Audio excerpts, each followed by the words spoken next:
Division 1, baby! We're back to business with a little bit more Heroes Lounge, everybody. And we have Paper Milady going up against Team Hazu. So, as mentioned in previous seasons already, this is the top division in Heroes Lounge. So heroeslounge.gg is a website and an organization that is pretty much responsible for most of the amateur matches within Europe and North America. So if you want to play in a competitive environment, you should definitely check them out. Let's introduce the players first before we head a little bit more into all of this. Paper Milady on the left side on our first map in the best of 3 with the Wilkie on ETC. Richu on Zul, Gorrider on Sylvanas. We got Cesabos on Phoenix and Dyla on Ana. The Polish team going up against Team Hazu, playing with Ultralisk on Maiev, Wit on Johanna, Kelvin on Leoric, X-Ray on Deckard Cain, and Hazu is playing Junkrat. So, this is, as mentioned, the top division within Heroes Lounge, and you will always see a couple of the top players play here. Paper Milady, for example, even though they participate in pretty much every big tournament that is out there, and also all the leagues that they can join, still has always participated, to my knowledge, in this league too, trying to get some additional experience and just play together. Find their rhythm, so to speak. Whereas, on the other hand, you have, for example, now even Hazorbs joining some of those Division 1 games. Currently, there's a little bit of a dry spell in Europe when it comes to the tournaments that we have over here. It's not as much as during the Division S times, so some of the players will oftentimes then join mixed teams within Division 1 and just play a bit for fun, so they can do that. And the season has just started, as I mentioned earlier, so we had just recently all of those end-of-season tournaments that you also saw on the YouTube channel, and therefore I think this was even the first match that those two teams played within the new season. So right now we got, with our setup, already a Phoenix in play, which I think is pretty cool here. In addition to that, Ultralisk on his Maiev, and his Maiev is absolutely fierce. First fight already over the Khazra camp down at the bottom of the map, and immediately the pressure is on ETC. Wilkie about to go down, slides out, trying to escape here. Few more grenades are coming in, and off we go. 1-2 Ultralisk with the double kill. Showing no mercy on his Maiev. The man, a beast on so many key heroes. Plays a fierce Medivh, plays a fantastic Maiev too. We've seen him with so many heroes in all kinds of tournaments just recently. And once again, he showcases how much of an impact he can have with Maiev here. So an early level 4 for Team Hazu. And in we go. Last season, by the way, they were Team X-Ray. I mean, the team name is a little bit different. It's something like, last season it was X-Ray wins these every day, and now Hazorbs joins them for the current season. So they renamed the team into Hazu wins these every day. Problem, of course, for me is that doesn't fit on any scoreboard, and therefore we renamed them, I think, last season Team X-Ray, this time Team Hazu, and the team mostly the same from that. But with all of this happening, let's see if the blue team can come back into this. This is a best of 3 series. So game number 1 on Infernal Shrines. And the objective already starting to pop up here, whereas Hazu is still getting some XP at the bottom of the map. Thanks to the double kill that they had, they have a good chance to get level 7 while the first objective is still up. So there's a good chance for them to try and use that small advantage in experience to grab another talent and then just dominate the Shrine fight based off that talent advantage. Zul, for that very reason, is currently sitting at the bottom of the map trying to catch up, and also making the rotation into the middle is ETC. So they're really trying to get these waves as quickly as possible, whereas Hazu is also taking another minion wave down so that he can get the level 7 talent for the team. So they're currently starting to jump in for this one. And up to the top, already a slight advantage for Kelvin and his Leoric, with all the wave clear that he brings to the table. Leoric ghosting out, there's the Bone Prison, they try to get the kill, and they can lock him down. Nicely done. And now the tower also destroyed, so already some structural damage from the blue team. Will Q with the face melt, making sure that he creates a bit of space for the team. But so far, so good. They are both on level 7, so thanks to the kill, Paper Milady catching up a little bit. Leo, of course, coming back right now, and it doesn't change the fact that Team Hazu is heavily ahead on the objective itself. But off we go. Level 4, by the way, no Ruby for Deckard Cain, shielding instead. And again, the pressure on Zul! And even with the power slide on Wilkie, they can't save the Necromancer. Hazu comes in with the grenades and Zul goes down. So another numeric advantage for the team in red. and that gives them a pretty solid advantage here in the early game and should also allow them to grab the Punisher. Phoenix has already moved into the middle of the map for that very reason, pretty much signaling here, alright, we're not going to grab this one. Let's try and push those lanes out at least and not lose out on any experience. But the push up to the top needs to at least go through the wall. Nice bait over the wall as usual, so they try to take this one down, but that was a good bait by Paper Milady, exactly the way they want to do it. Stay behind the wall, attack the Punisher with an ability, bait it over, and then you have an easier defense. Your opponent shouldn't be able to drop the fort, but instead only the front wall falls. So with the stage already set, we still have that slight kill advantage for Team Hazu, but generally speaking, still even experience here. Richu dodging out on the shield glare and coming in immediately to annihilate that minion wave. But he's immediately getting attacked by two, and the third one is rotating in. Richu overstayed his welcome quite a bit here, and all of a sudden it's a party. We have a 4-on-1, and yeah, even with Cesarboss coming in, that should be the end of Zul, and he indeed dies. Cesarboss is trying to get a kill, but now he needs to be careful that Ultralisk doesn't rip him a new one. And Ultralisk actually commits to it for just a second. Mainly because up at the top we have a big push coming in from Paper Milady. And they're also trying to go for the kill against Leo, which they are successfully able to do. So nice trade actually for Paper Milady. At the bottom of the map, the death of Zul, but with the rotation coming to the bot lane, Paper Milady has free reign over the top lane and can use Sylvanas to set up a push and take the fort down. So pretty solid trades here for the blue team, considering the circumstances.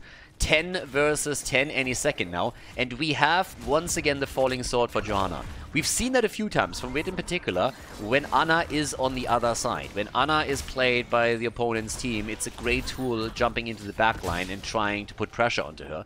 So it's going to be a play around the Falling Sword. Leo, of course, with additional CC here too. We got the Poison Nova, which is pretty sexy for these big fights that we're going to see on upcoming shrines soon enough. So that's something else to really keep in mind here. Already a few more hits coming in. Will Q sitting tight at this point. Has to be cautious. And slides out of the seal just barely. Alright, good job by him. That could have been a little bit problematic if it connects with him. So, with that all said and done, now the move down to the bottom of the map. I mean, it's pretty much a rotation between lanes, trying to catch a couple of the mercenary camps. One is still up. This one, therefore, could still be fought over. And all the way up at the top, Richu is now starting to push the lane out. And thanks to the fort being destroyed, they have, of course, a bit of a catapult advantage, which is going to be negated for the next shrine by the red team claiming their camp. Timing it, of course. They're taking it early, waiting it out a little bit. X-Ray and Kelvin are sitting guard, making sure that nobody takes it away from them. But still level 11 versus 11 right now. Richu is already sitting here, Cesarboss now as well, and the rotation at this point will hit the bot lane sooner rather than later. Is he already going to take this? No, they're still waiting this out a little bit. Over here, nearly done. Another 16 seconds, camp is claimed, and X-Ray takes it at pretty much the same time as everybody else is already moving towards the temple to grab this one. Okay, so right now there's the slide, there's the hit. They're trying to go for Jojo. Johanna gets followed. There's the own prison. Nicely played around the Iron Skin cooldown, and that could be a kill. Even the Wailing Arrow is coming through, but Wit is alive. Nicely done. Oh, the mosh pit, baby! The interrupt is there. The old man coming through with the Stay a While listener as well. But we have a bit of a battle going on with everybody just dropping their ults, and even the nano boosted Sylvanas is chipping in some extra damage. Nobody died yet so far. The Falling Sword is still available, I might add. So they're gonna try and go for it here, but that was a spicy opening to this fight. Big lead, of course, for Paper Milady on the objective, as you can see. 24 stacks, but nice dodge by Ultralisk. Jumps out just as the Bone Prison hits. Here comes the Entomb of Leo on the other hand, and they're going for the kill against Wilq, who's barely alive. Ana comes in, helps out with it once again, but there is the flattening pancake move by Jojo. She comes in and drops Phoenix together with Junkrat. Second kill coming in now as well. Nicely done. 2 kills. Phoenix down. So is Ana. And that opens the objective up wide and clear for Team Hazu. Gore Rider, on the other hand, he is jumping around. And we've seen in the past how much of a beast Gore Rider is on this hero. So now that your Punisher comes in, let's take another look at the kill here. First Phoenix going down, and then look at the displacement. Beautifully played by Hazu. Ana had no chance here. She goes down too, and that leads us to this Punisher going straight for the fort. Gore Rider! Not getting hit by the Entomb, but that was quite something. So, honestly, some solid players in that last battle. I mean, it was just beautifully how Hazu made sure that Ana had just no chance. Pushed her straight into the team. She has no escape mechanism, and therefore the bottom fort now down. Zul is pressuring the top lane, looking for experience. They are 4 kills behind right now, but they are already starting to struggle a little bit here. So 2 against 6. Here comes the bait over the wall again. Gore Rider, we need to keep an eye on him. As I said previously, his Sylvanas is insane. So he can do some solid damage and has already done exactly that. Here comes the salvo, by the way. Goodbye, Leo. Kelvin goes down, and Zul comes in with the Poison Nova as they're trying to defend the keep. 1 down, and again, Gore Rider moving straight into the battle. 1 jump, 2 jumps, takes down X-Ray together with the rest of the team, and they're looking for more. Sylvanas is low, though, and Ultralisk wants to kill Ana with 1 heal after another, but at this point, Ultralisk is trying to get the hits in, but he gets also annihilated. Another kill by Sylvanas. Right now, Gore Rider is sitting at 36,000 damage, topping the numbers in the game. Richu baiting the Punisher into the middle. Phoenix is falling at the same time to Junkrat, way back out. But now we have 5 kills against 7. And the blue team was able to close the gap in experience. So they're looking good on the experience count right now. Top lane has been pressured out too. Not really a lot of damage on the wall yet, but well, there it is. Okay, so pretty sexy setup. Yeah, I gotta admit that it's kind of cool to see Paper Milady fighting back like this. The early game definitely not really strong for them, the way that it went. Too many of them died, but now they are looking much, much better. Despite the fact that on the structural setup they are falling behind here. Losing a 50% of the HP at the bottom keep is obviously a bit of a problem. So now we also have Will of the Forsaken on the other side for Sylvanas. This is going to help her even more. Yes, trying to go for the party push. And in comes the damage. Wit is taking a bit of a beating and is forced to jump out with a falling sword. They weren't able to get the kill, but they were at least able to ensure some solid damage and bait the cooldown on their rogue ability. But still a little bit of a skirmish here in the middle as they're just going for it. Alright. At this point, let's see, what else can they actually do right now? We currently have Richu and Dyla plus Wilq sitting tight. All the way up to the top now. X-Ray, Ultralisk are coming in. Hazu Ops also going for the camp here. And Phoenix is now also taking down the wave all the way up at the top side. It's all about experience at this point. You have 16 versus 16. Nobody really wants to fall behind or anything. We're currently looking at Dyla and Gore Rider taking their camp as well. But at this point, it's all about the next objective. You're so late in the game that you shouldn't really be able to get a gank kill any longer. It's mostly going to be 5-mans or people sitting in bushes trying to soak the experience. Nobody should be pushing out too far at this point, especially if you don't have vision on the opponent. But they are still looking to get, of course, as many of the mercenary camps as they can. They already prepped the one down at the bottom of the map and Kelvin grabs it now. But just looking at the damage numbers, as already advertised earlier, Gore Rider is going to likely top the damage at the end of the game. Doesn't mean that they're going to win this one, though. As you can tell, they are still behind in kills. Next objective is also going to spawn in the middle of the map. And despite the fact that there is still a fort, there's no fountain here anymore. Which means that the pre-tap option is now gone, so they don't have that any longer. The push down at the bottom of the map, and with the help of Sylvanas they can now get some extra damage onto it. Hazu comes in with the grenades, but this one gets murdered quite quickly. Yeah, nice attempt to try and take Junkrat down, but Hazu also was paying attention, so he's not getting caught by this one. But they take the fort. It's a free fort, and I mean, I take those any day. So free fort for them, and now the opportunity to maybe win the first Punisher for Pepe My Lady. Team Hazu, on the other hand, they have different plans. The mosh pit in again gets interrupted. Nano boosted Sylvanas. The Riptire comes in, and Gore Rider still with damage. Here comes even more through Zul's ult as he drops the poison over, but Cesabos is low. Leo, they want to go for him, but they can't just quite. There it is, the kill. Even a follow-up wouldn't be possible with a mine on Junkrat. And Team Hazu is just crushing, taking not only Phoenix but also Sylvanas down. And that is such a blow against Pepe My Lady now. This is kind of crazy. I mean, those two kills came at the perfect moment in time. There's a big push happening all the way up at the top. The shrine is up. You can grab it too. They took another camp in the middle. What a fantastic setup now to break through the middle. The only... honestly, the only silver lining in this entire setup is that there's still a fort in the middle. This is obviously not going to last long, but it's going to slow the Punisher down maybe just a little bit. I don't really think it's going to make too much of a difference here, but even if you can drop some HP on the Punisher, that should help you in the long run to try and save your keep.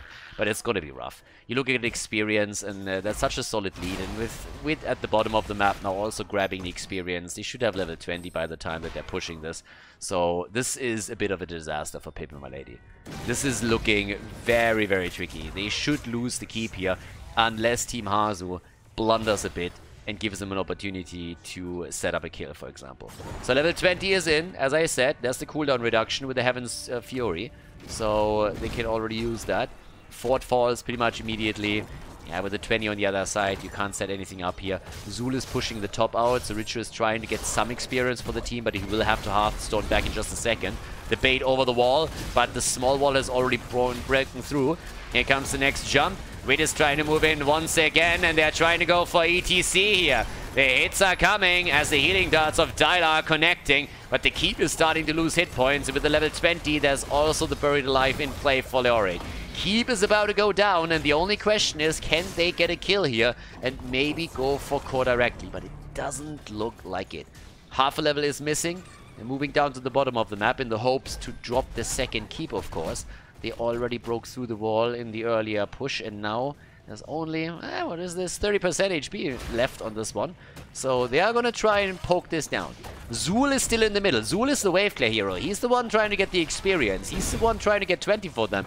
Again, we have Wit jumping in.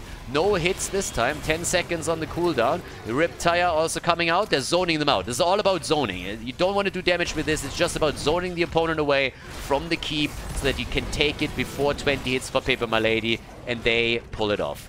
They use the cooldowns, they push them out, they jump in with the Falling Sword, they use the Riptire, zone them away from the keep itself, and now they have 2 keeps destroyed 16 minutes into the game.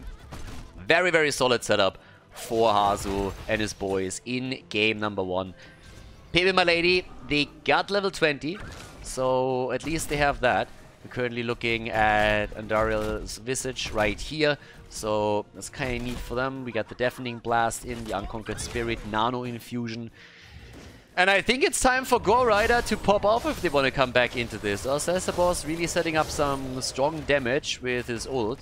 But I guess at the end of the day, it's going to come down to Sylvanas and her performance here. Even winning just a single objective with Sylvanas on your team could also help you to set up a snowball.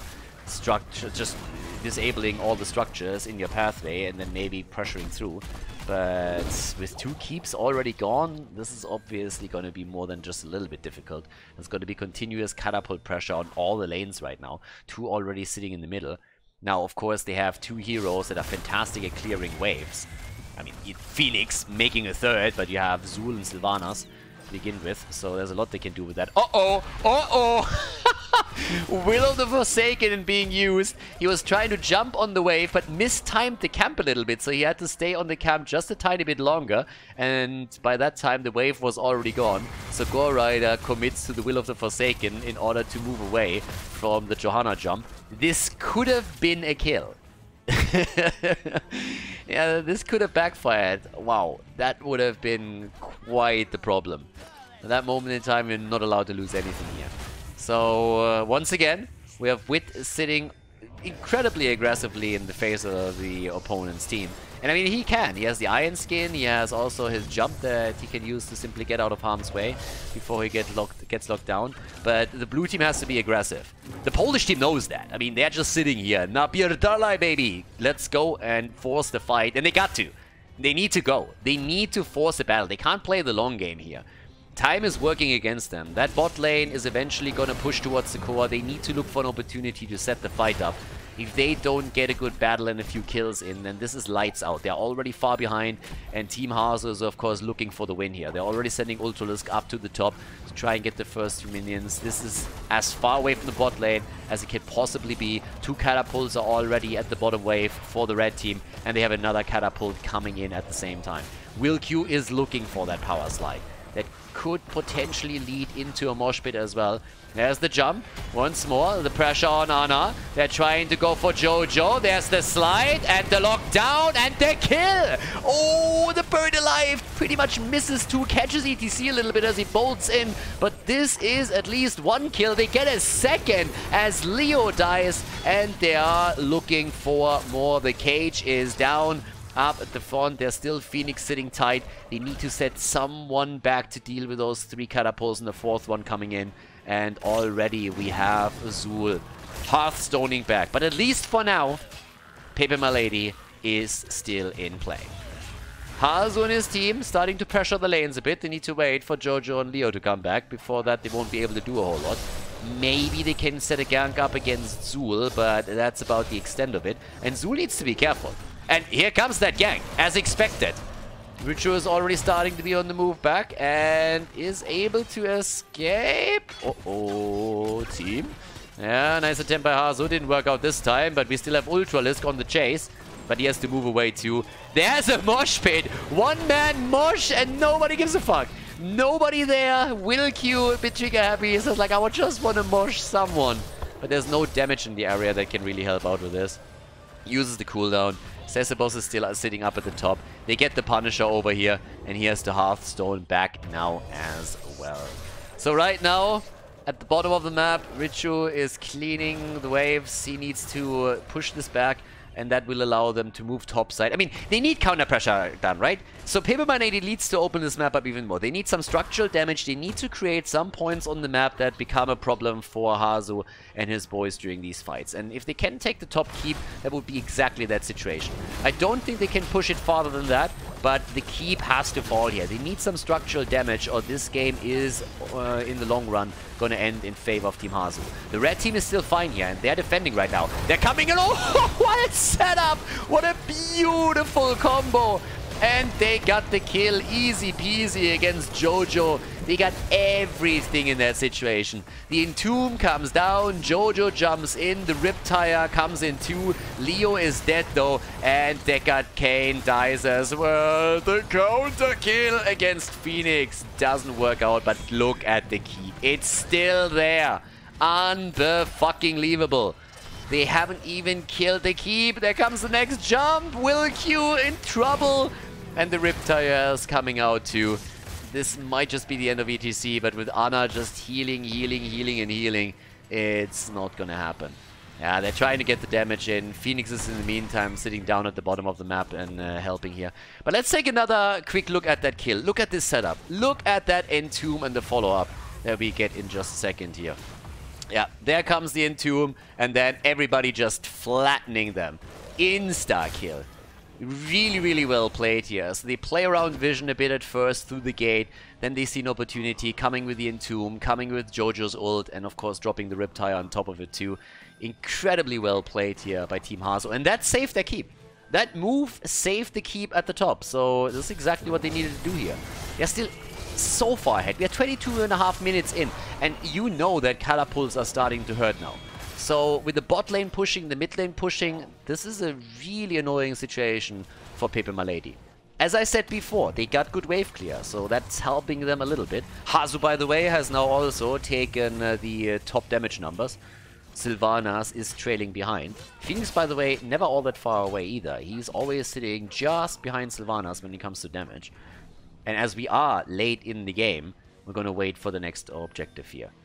And of course, right now, down to the bottom of the map. That's still the biggest issue one way or another. Leo died 5 times, so activating the trade value as much as he can. Junkrat, played by Harzobs in this game, has not died a single time yet.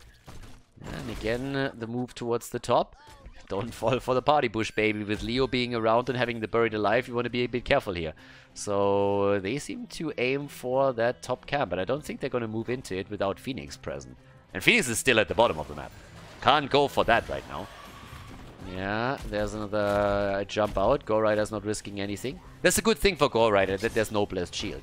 I mean, again, the ult on Jojo was obviously taken to put some additional pressure onto Ana in the backline, and you can combo also, as we've seen in the last fight, with the good Entomb. But at the same time, you're obviously missing one stun that could be incredibly useful if you're trying to lock a hero like Sylvanas down whenever she makes a jump into the team fight or tries to be aggressive. So without Blessed Shield, Gorrider just has the option to be a bit more aggressive in some of these fights, as long as he stays away from the rest of the CC that gets offered here by the red team. But again, the next objective is spawning. 15 seconds, they're going to be back. Nice move also at the bottom of the map. They took the camp, so now those Khazras are going to push this back a little bit further, so it's not going to become a huge issue. Mid lane has also been pushed out, so that's another fantastic setup, which leads pretty much to Pepe Malady having a little bit more time on the objective now. They don't have to rush this too hard. Eventually those catapults are still going to push towards core, but they definitely bought themselves a bit more time in this fight, so they don't have to YOLO in. But they still have to, of course, look for opportunity. And Wilq is trying to come in from behind here. Wit is already dodging out just a tiny little bit. Wilq giving it up here. Giving the position up. Has to slide out. There's, on the other hand, again the Entomb. And they're jumping on it, as is Jojo also with a quick jump. But ETC is dead. Wilq is down. Gorrider with a nano infusion comes in looking for the kills. And they get one with the help of Phoenix against Maiev. Ana with a constant heal on Gorrider as he's coming in with another setup trying to drop Leo. Leo goes down. So does, on the other hand, Phoenix at the bottom of the map. Yeah, another jump, and that could be a nice connect here for Wit. He tries to go for Dyla. Riptire, and goodbye.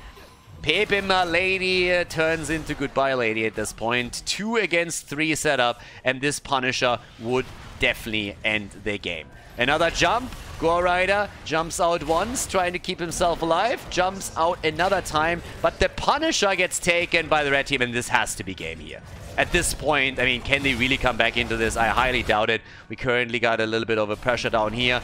Zul is also getting jumped at and stunned out, but the bot lane pressure is not even being able to take the keep down or even scratch it. So instead now we have the big fight towards the core, and with 4 heroes down, 3 down at this point, there's just no way you can save this. We're 26 minutes into this game. This is just a bit too much. There's a setup against ETC. He just came back, and he immediately died again. Veni, Vidi, BG. He came, he saw, and he got murdered. So now we have game number 1 locked in by Team Hazu, as they are taking the lead in the best of 3 series here at Division 1. GG, and well played.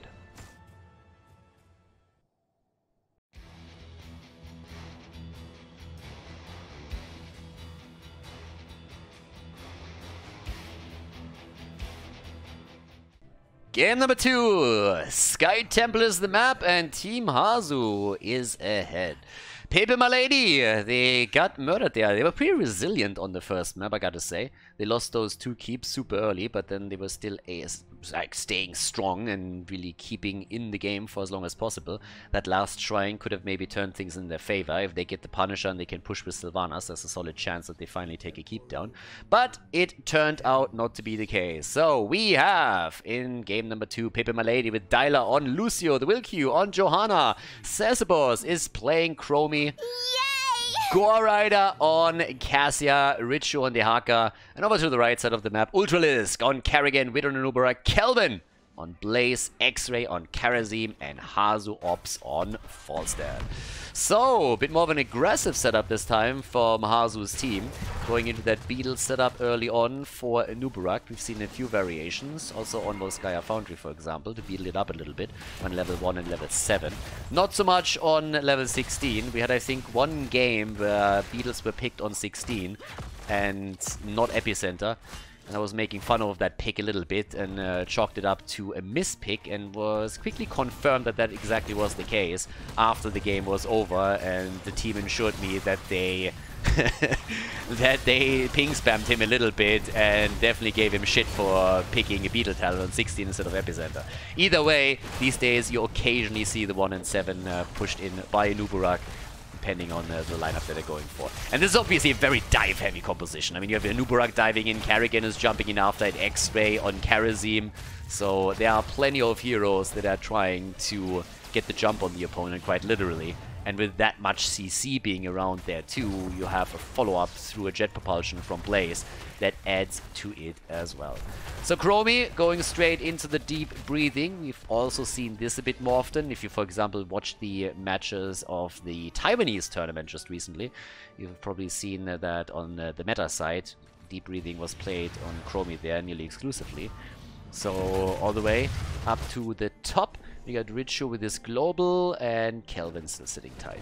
And we have one global on each side. So you have this traditional setup of the Haka against Falstad that we had back in the day, where you're trying to hold the side lanes for as long as possible before you join the team fights, so that you lead in talents a little bit later on. Gorrider and Dyla taking their own camp right now.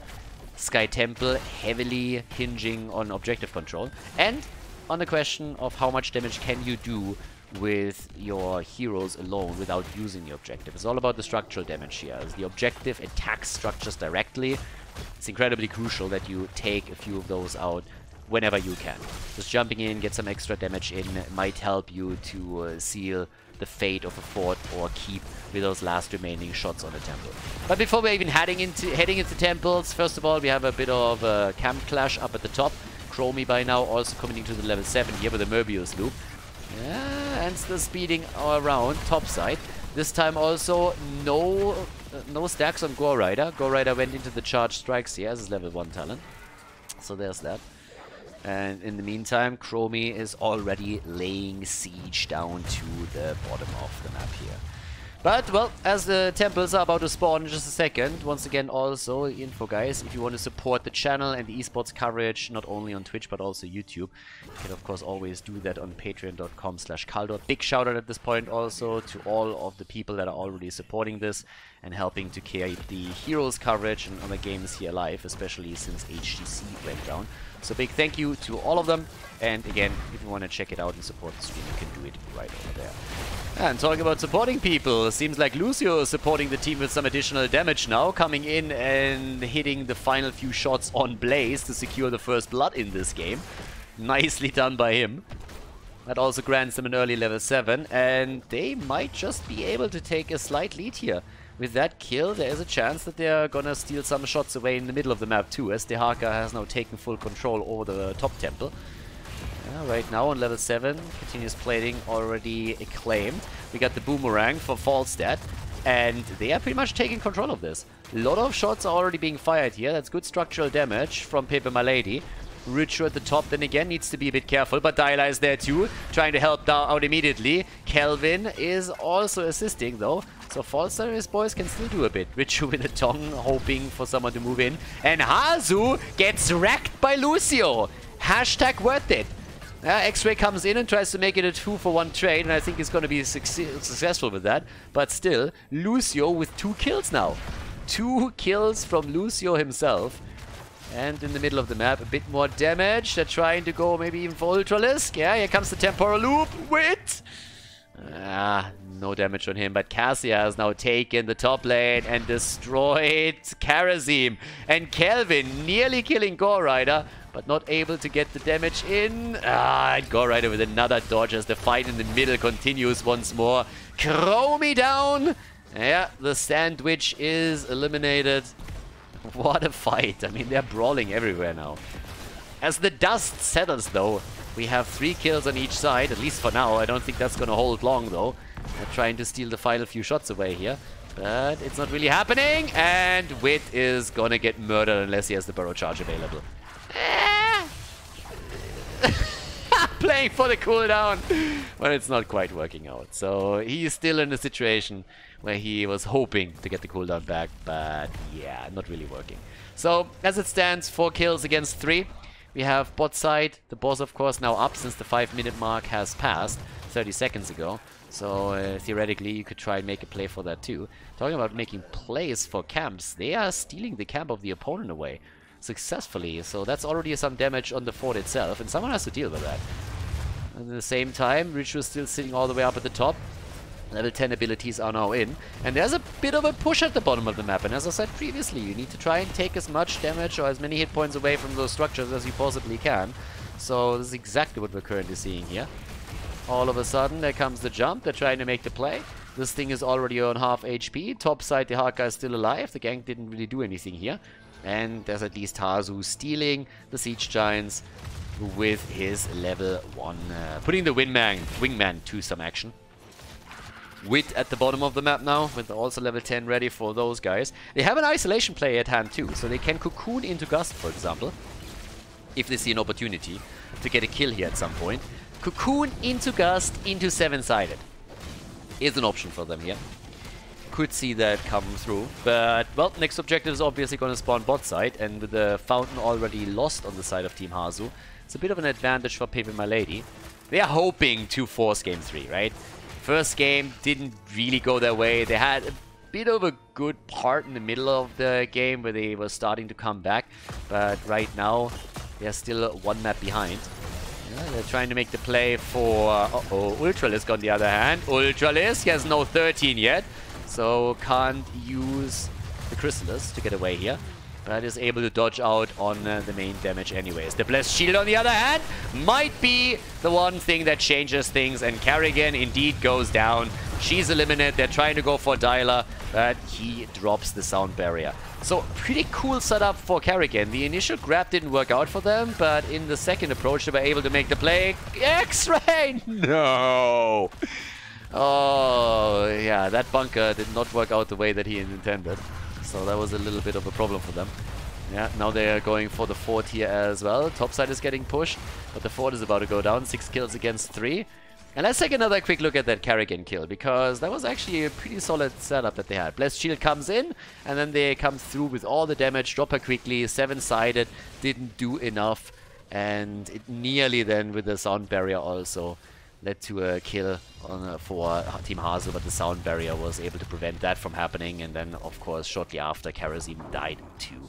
Yeah, now with the bottom temple taken, we have 1 fort down. The second one in the middle is about to fall too. They're still trying to hunt the Haka. Nice dodge by Richu. But he's still gonna die here, isn't he? Karrigan is now coming in as well. They're coming in with 4 of them to try and drop them. There's a bit of pressure against the boss. The problem is that Wit already sniffed that out. And they are gonna keep the aggro. With a 5 versus 4 situation on the map, even them being a talent down, they are totally willing to go for this one. Hazu Ops still has the Mighty Gust. This should be an easy grab for Team Hazu. They have Mighty Gust and they got Cocoon. I don't think Pepe Milady is going to try for this one. Well, they're going to look for a kill. They can't get that. They're actually going to go for the fight. Oh my god. Boss is taken as Gust gives the value. And there's the kill, the double kill. 2 for 2 all of a sudden. As 2 heroes die on each side, but Kelvin is also about to get murdered. How the fuck did they win this? Holy shit. Now they lose the boss, but they are still able to take 3 down. That's pretty respectable here. But they also gave up a few of the shots down at the bottom of the map, so I'm not really sure if that was worth it. Blue team is able to grab it. Off we go. Let's take another look at this one. I mean, this is just as the point comes through, and the boss gets grabbed pretty quickly, but that damage setup with Chromie firing in from behind and then Cassia jumping in as well, they were able to do a whole lot of work here. So all of the forts are gone for Team Hazu, and every single one of them. But this is a pretty impressive setup. Chromie, look at this, 26,000 damage. Hazu sitting at 23k for Falstad. Cassia is now taken to the top side, 9 kills to 6. But yeah, that was a pretty interesting one. I mean, again, they got the boss. So Team Hazu, they get the boss. I guess they could have walked away from the fight. just simply let it leash. He got some damage at the bottom of the map through all of this, and it's still even, even talents and even levels. So they are just dead even here. There's the jump as Falstad starts to fly in. They're trying to go for the quick kill against dehaka. They might be able to put this one out, but no! The sound barrier! More stuns are coming in, but the dinosaur is still alive, and Lucio is keeping everybody in play here. What a setup! X-Ray, on the other hand, he gets crushed. What a fight again. Pepe My Lady really putting the work in now. 10 kills to 6. A lot of effort. Another kill as a Nubarak force, and they're starting to chase them down one at a time. Gore Rider, oh my god, he gets another kill. They get Hazu too. The setups over here. At the end, Hazu trying to barrel away. You can see it here. Mounts up, jumps in, and Dyla, he is just playing a mad game here on Lucio. He's setting up so many kills for the teams, it's incredible. He did such a fantastic job with these sound barriers on Lucio that he saved now multiple heroes on his team in these big team fights, and then he sets them up for kills as well. So now we have another one in the hands of Pepe My Lady that allows them to put even pressure on the keep this early in the game. And they are talent ahead, they have twice the number of kills now. This is really, really well played. So Richu topside gets some extra experience for them and also claims vision on the watchtower. Whereas down at the bottom of the map, as you can tell, Gore Rider and Dyla are now starting to move in and claim some additional shots, which drop the keep. There's also, of course, still Richu himself sitting in the middle of the map. He's going to retreat once that he sees heroes coming his way. But yeah, stun connects, no follow-up just now. But what a fantastic setup for them at this point. Yeah, Falstad flies in. Alright, he's sitting tight. Ultralisk hoping to follow up on Wit whenever he makes an engage with his burrow charge. But since we still have Vilku taking the shots at the bot lane, this is going to be some solid work on the keep in the middle. This could be close. I don't think they're going to be able to drop this one, but it's definitely going to be close. It's going to be really low. Camp is being fought over now too, at least the idea of it. They're starting to move in as we speak, and the camp is claimed. Stolen away by Team Hazu. They came in and made it work with the cocoon. 7-sided, barely dodging out on the damage here. But now we have a 5 versus 5 on our hands, because all of a sudden we got Jojo back to business as well. So they are hoping to defend first and foremost the top lane and keep the keep in play. And just in case you haven't noticed this yet, look at that minimap. We have a keep destroyed and the second one nearly down on the red team side, whereas the blue team is pretty much holding on to nearly all of their structures. They are about to lose the one in the middle, so one fort is going to fall here, but that's the first main structure that has been destroyed by Team Hazu. What a solid effort in game number 2 by Pepe My Lady. But they haven't won this one yet. And if we know one thing of Hazu's teams, then it's like the decision making in the late game is usually incredibly strong. So if they can win a fight, let's say over the boss in 40 seconds, there's still a good chance that they come through, take a fort, take a keep down, and take it from there. But in kills, if you consider the lineups and then you consider how aggressive the setup is around Team Hazu, I gotta say, they weren't able to drop a lot of heroes yet. And a big part of that is the play of Dyla. Dyla has died twice, but he's done an incredible job setting kills up, getting good sound barriers through their saved heroes. So really, really solid setup for them. At this point, we have the push through the bottom of the map, and I mean, this one is aiming for course. They are trying to see if maybe someone sneaks in and they can gank up on them. So far, that isn't the case. Epicenter, by the way, as expected, on level 16. We also now got the Cleansing Touch, so that allows a lot more CC control from Team Hazu and Karazim in particular. Also, Falstad by now has his Airy Gust and his Flow Rider in, so it's all about the ability, cooldown, reduction. And here comes the play. It's pretty much the Hail Mary. Your opponent is nearly hitting level 20. You know that you won't be able to do a whole lot, so you go for boss play. The problem is that dehaka is trying to take another wave, which could very well bring them to Storm Talons, and the red team isn't able to drop the boss quickly enough. Wilq is still sitting tight. dehaka, there it is. The 20, they got Storm Talons. This is a disaster for Team Hazu. This did not work out for them at all on timing. A nice attempt by a Kerrigan combo. They heard dehaka coming in and they were just trying to gamble a little bit, but he came in at the top bush, not down here at the bottom. So now we have The talent's in, there's the 7-sided, they're going for boss, and here comes the play that could be the final one in this game. Boss is taken, they're trying to follow up with a few additional kills. Hazu is in trouble, and he goes down as Karrigan locks him back in. But this is, of course, going to be a core attempt by Pepe, my lady. 5 versus 4, they try to go for X-Ray, and there we go. One down after another. Ladies and gentlemen, it's a 5-man team wipe as the entire team Hazu gets demolished in this battle at the bottom of the map. Now, of course, Pepe My Lady can easily go for the core here and tie their series and force game number 3. Nicely done by them. And a really good comeback into the series after the initial loss on Infernal Shrines. Very well played. This brings us to a 3rd game between Pepe My Lady and Team Hazu in Division 1 of HeroesLounge.gg.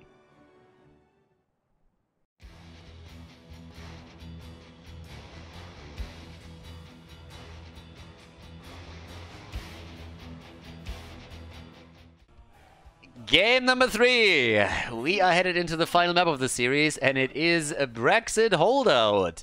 So, on the left side, Pepe My Lady, after just coming back into this series with Dyla on Stukov, Richu on Rexa. The King of Dragonshire is also quite powerful on Brexit. We got Cesabos on Zarya, we got the Wilkie on ETC, and Gore Rider on Vala. On the right side of the map, Team Hazu with Ultralist, this time on Imperius, Wit on Zul, Kelvin on Genji, X-Ray on Karazim, and Hazuops is playing Phoenix. So we got a Zul main tank in this game, and a top lane. Yeah, top lane is actually going to be interesting. I guess Imperius is going to be the one going top side. Could be Phoenix? I mean, the problem is more so that Genji is going to move between lanes pretty quickly. And they're already trying to set something up right here. So, on level 1, we got the backlash already in. A little bit of damage at the bottom of the map. They're like, hey, if you want to trap us, we're going to take one of those towers down a notch. But here comes the move. Feel the heat, by the way, on level 1 for Zarya. And Vala is in trouble. And Vala is dead. So, Vala is already down and mistakes were made. Yeah, so Vala dead, quickly eliminated, got a little bit of damage over here. I mean, you can call worth it on the other hand. The structural damage in the early game is maybe worth 1 death on her. Same time now, we have also the block party up. Rexa still sits all the way up towards the top. And yep, let's go. So, what else are we gonna grab here? I mean, pretty much standard setup here. Karazim, obviously, with the Iron Fists on level 1. As usually, we got a Swift Strike build for Genji. And now Phoenix, as kind of talked about a little bit, all the way up at the top. Which means that Genji is, so to say, the only ranged at the bottom of the map. Phoenix could make a rotation. And Genji, by the way, will rotate occasionally to help the top lane out and put pressure on Rexa himself. So that's another thing that we could see quite a lot of times. They're already going for the camps, and the same is happening for Pepe My Lady. And again, this is the start of the season, right? So the teams are hoping to get a little bit more damage in now. And, well, damage, not only, like, win the map and then establish a good position early on in the league ranking. That's kind of what's happening here. So this early on, we have both of the beacons taken, though, by the red team. So a little bit late on the grab on the camp here, and they have given up control on both of the beacons, which is a bit of a problem. 56% right now. So that's already a pretty solid wave that they secured themselves here. So even if the blue team claims it at the end of the day, 60% is nothing to sneeze at. So it's going to be pretty good exchange here in the early stages. Up to the top, Misha, of course, still doing her thing here. Oh, and that is unbearable. Rexa is going to be very sad about it. I mean, Misha was trying to pull her way out of this one, but it turned out that it was impossible. And Rexa now is, at least for a couple more seconds, completely alone here. And he's also about to go down, but Misha comes back, barely able to escape here, the main character in the duo. But at the bottom of the map, we also have a lot of aggression happening, because the red team is not the only team that wants to go for some structural damage here. We have bot side, quite a lot of aggression from Pepe My Lady against the wall and the fort here. But they have not really committed fully to it yet. They will soon, though, because there's nobody topside trying to make a move towards the bottom of the map. Another kill against Misha. That definitely hurts here. Talking about hurting, that hurts too. And Imperius might be in... Yeah, he's dead. Ultralisk is down. So is the fort, I might add. And while they are trying to go for the fort here too, we have already some damage bot side. Not really a whole lot, but they're trading 1-for-1 right now. Okay, so with all of this, we have still camps 1 minute out before they're respawning. They're hoping to set another gank up, in this case against Hazorbs, but Phoenix is staying back here. Misha is also rotating a little bit, just watching out for Rexa, honestly. And what the fuck is that? Are you shitting me? Gorrider, I love you. You are an amazing player. Your Sylvanas is just incredible, and I love to watch it. But what the fuck is that? Did he really pick Creed of the Noob? Alright, if they win this one, I would be shocked. Again, the guys, again, when it comes to this talent, you do not win games because of Creed of the Hunter. You win games despite picking Creed of the Hunter. This is a horrific, horrific talent to take. He is better than that. He is definitely better than that. I'll claim misclick. I will claim a misclick on this one. There is no way that it was an intentional pick where he thought like, oh, that's a great choice. So, yeah, not quite sure what happened there, but never ever picked, yeah. Goes into Arsenal now over here, not even into Death Dealer. So this looks more and more like it's a misclick for sure. That can't be correct. There's no way that he would pick that intentionally. Let's see if he can complete it at some point. This talent is literally useless until you completed it. And I know there's going to be some nitpickers who are like, oh, Calduin has 10% attack speed increase. Yeah, that 10% attack speed increase, if you can keep on a target for 10 shots consecutive and then can work an 11th in, then yeah, congratulations, that game is over anyways. Oh my god, that is horrific. So yeah, that's unfortunate for them. So apparently he misclicked. And yeah, now they are sitting here. And we'll have a tough time on the wave clear. Not having Arsenal is a bit of a problem. Sorry, the punishment on level 4 is a bit annoying for them. That's not a good start in the game. That's not a good start at all. So he's gonna have some work to do. They got a couple of melees on the other side, so that helps at least a little bit. But yeah, if it comes to a super late game on this map, which it usually doesn't, then I guess it could help. Once that you lock in Manticore and Farfly Quiver, the real auto attack talents on that hero, of course including the level 1 with Hot Pursuit. Once you do that, then you will get some solid value out of there, but let's see if you can get that quest completed. Yeah, this is... wow. Oh, guys, this is bad for them. Ooh, okay. Let's see what they can do with it. So for now we have, well, this is by the way still objective number 1. So first objective is still up, 80% against 44. And teams are pretty much just rotating between lanes. There's not really a lot of skirmishes going on either way, which means that Vala also doesn't get a chance to work in any kind of auto attack. And right now they're still a little bit ahead. The problem is if you fall behind, then Vala is going to have even less of a chance to complete the talent. Because if you have abilities, you can just fire them out. If you need to work auto attacks in, you need to be pretty close at the action. And I don't really see that happening if at any point they are going to fall significantly behind. Right now it's only half a level, so it's not really that big of a deal. But if Team Hazo is able to steal a couple more camps away, then this is going to be a bit different. So let's see what's going to come out through all of this. Oh, the Impale! No! Vala with the attempt to get some damage in. Needs to be careful though, because Zarya's already down. Here comes Genji! And they go straight in for Dyla. They get another kill right here. Everybody is on the run. And that could be the end of ETC. With this lunge connect, he's definitely gonna fall. Misha is dying, as does Rexa. Vala is the only one still alive. Now they're not only 4 kills behind, they're also more than a level behind. They're gonna lose the boss now. Yeah, this is gonna be more than a bit tricky. Coming back into this one is gonna be rough. So, first of all, the objective is taken, and that's a pretty big Zerg wave right now. So we got 100% against 33. And it's a boss on the top lane too. So this could, I mean, this should honestly drop the keep. You have such a massive, massive wave coming in, and you also have the boss coming after that. it's gonna be a really, really big problem. And I mean, obviously, all of this would never have happened if he didn't pick Creed of the Hunter. Kappa.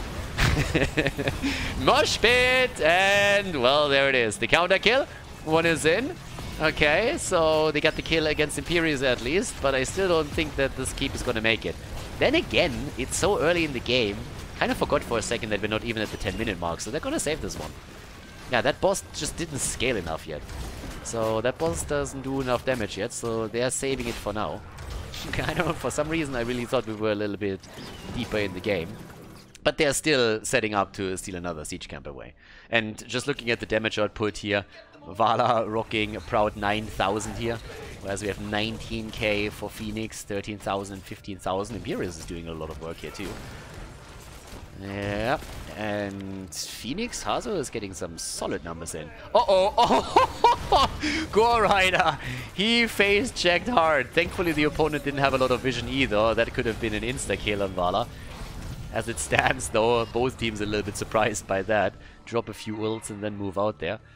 Ults are now of course ready on both sides, which make those fights a little bit more even. We got the skeletal mages in, but they stole the camp away, so that was a nice move by Team Hazo. They went in, they stole the camp, now they're going for their own siege camp up to the top right. And with both forts destroyed on each side, there's not really a lot left standing. We're looking at keeps only. So 13 is of course kicking in just a bit sooner for Team Hazo because of the significant advantage that they have now. We got 40 stacks now for Valla, so still 60 hits out before she's going to be able to capitalize on some extra damage. In the meantime, we have on level 13, Sixth Sense already in. So there's that. We got also the amplified damage. I mean, again, as I said, they have a bit of a setup where they're now claiming more or less every single camp on the map, just rotating around. They stole the one on the opponent's side away a bit earlier.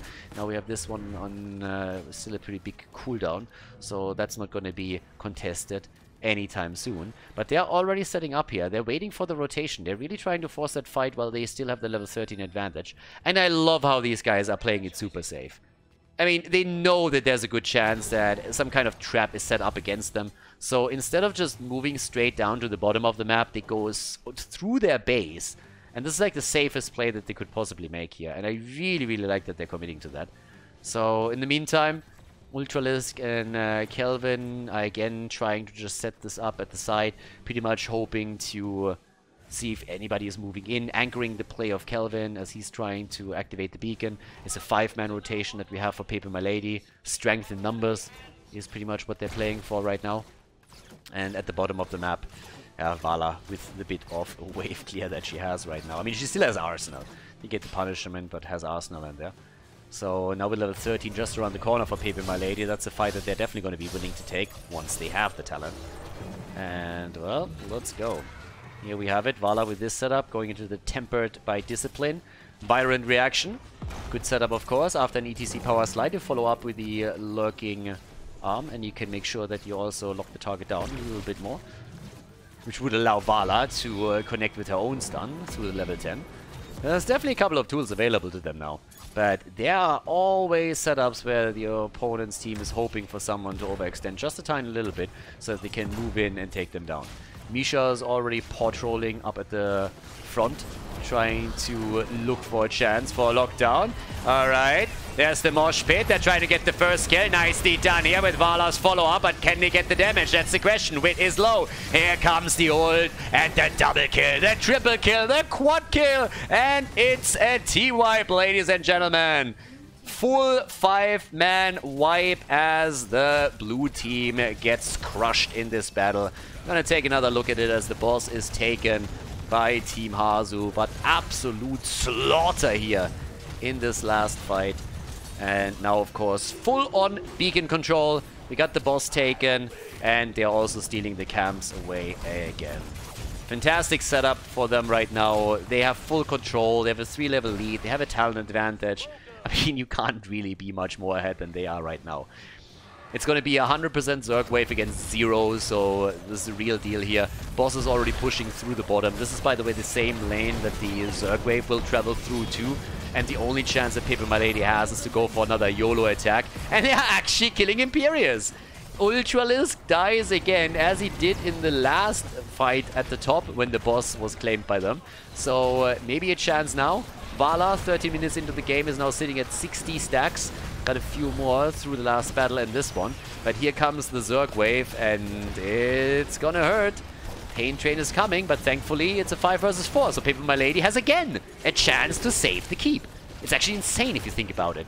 This is the second time now that objective and boss were taken by Team Hazu, but there is a chance that they are not even taken. Oh! Will-Q jumps in deep, and no way! X-Ray, he goes down as well. A kill against Vala. Rexa is dead. Genji is down. The fuck is happening here? What the fuck is happening? What a slaughter once again. They're going for the keep, and I think they're going to take this one. But this is just a slugfest at this point. I'm not talking Abathur. Look at this setup. First of all, we had the mosh pit. ETC goes down. X-Ray, the X-Ray comes in. Karazim gets eliminated. Vala dies. Rexa dies. Genji dies. Everybody is dead and dying here. Wer hat noch nicht, wer will nochmal. 15 kills to 5 right now. And they're chasing Zarya at this point. What a game. Level 16 talents are ready for Paper Milady. They're hoping to force some fights on level 16 talents now, obviously. Still 2 levels behind, but at least they have an even talent here. So there's that. Vala is now sitting at 18,000 damage. 44,000 for Phoenix, more than doubling that number. And they're going for Ultralisk again. Ultralisk already died 3 times. That might be number 4 if he gets dropped again. Not so fast though. Fight focuses on Gore Rider again. He's already in trouble.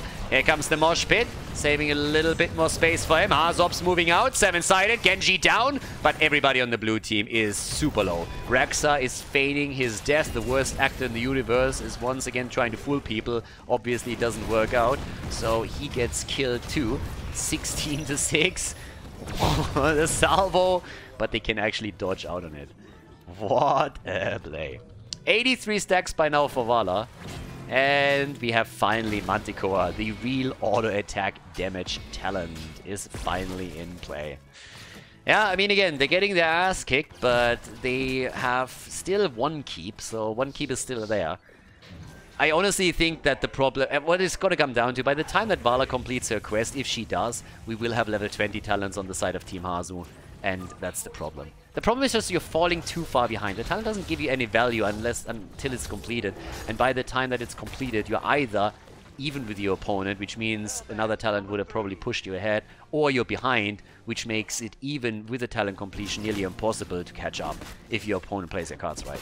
So, with them pressuring through Genji, through Karazim, Vala pretty continuously, I don't see him doing a whole lot to that, even if he's able to complete it here. But time will tell. Right now, I'm more worried about them falling behind on level 20 talents, especially right now as the objective is up. We have, of course, Paper Milady with a bit of an opportunity to force the issue and force a fight around level 16, or at least that's going to be the idea here. And yeah, you can see it already. They're playing aggressive, and Team Hazu's falling back. Why would they fight? They have no reason to fight here. There's absolutely zero reason for them to come in and fight this now. They're going to play this slow. They already have pressure set up at the top lane on the keep. This one is likely to fall. And the problem, as in the last game, is again that they can't do anything about it. They have to throw a bit of a Hail Mary. They're attacking the boss because they know once the level 20 is hit by Team Hazu, there is just nothing they can do. Pretty much Paper Milady is in the same situation that Team Hazu was in on Sky Temple. It's the same setup. Mosh pit for the zoning, they take the boss, but can they survive the fight? Their top keeper's already fallen. Now Gore Rider is again in trouble. There's the lunge. Vala is down. Even if Imperius died, it's a trade absolutely worth it. There comes the second kill. 3 kills in this little encounter, and now Rexa is dead too. So here, another quick look at how exactly that worked out. Vala and Imperius, they both go down pretty much instantly, and then Rexa gets wrecked shortly after, with them trying to make a play for the remaining heroes. Genji gets annihilated by the Feel the Heat here, but as you can tell, they're trying to go for core. Obviously, the boss that was taken earlier is trying to get some damage in over here, but that's not going to really do a whole lot for them. Yeah, there's the setup against Zarya, and that's going to be the end of it. Hazops comes in, takes the kill, shields are already down, and this is a 2-0 victory, a 2-1 victory for Team Hazops against Pepe My Lady in this Division 1 match of Heroes Lounge.gg in the new season of Division 1. So Team Hazo opening the season with a very, very strong victory against one of the top contenders in Division 1, Pepe My Lady. Good job and nicely done.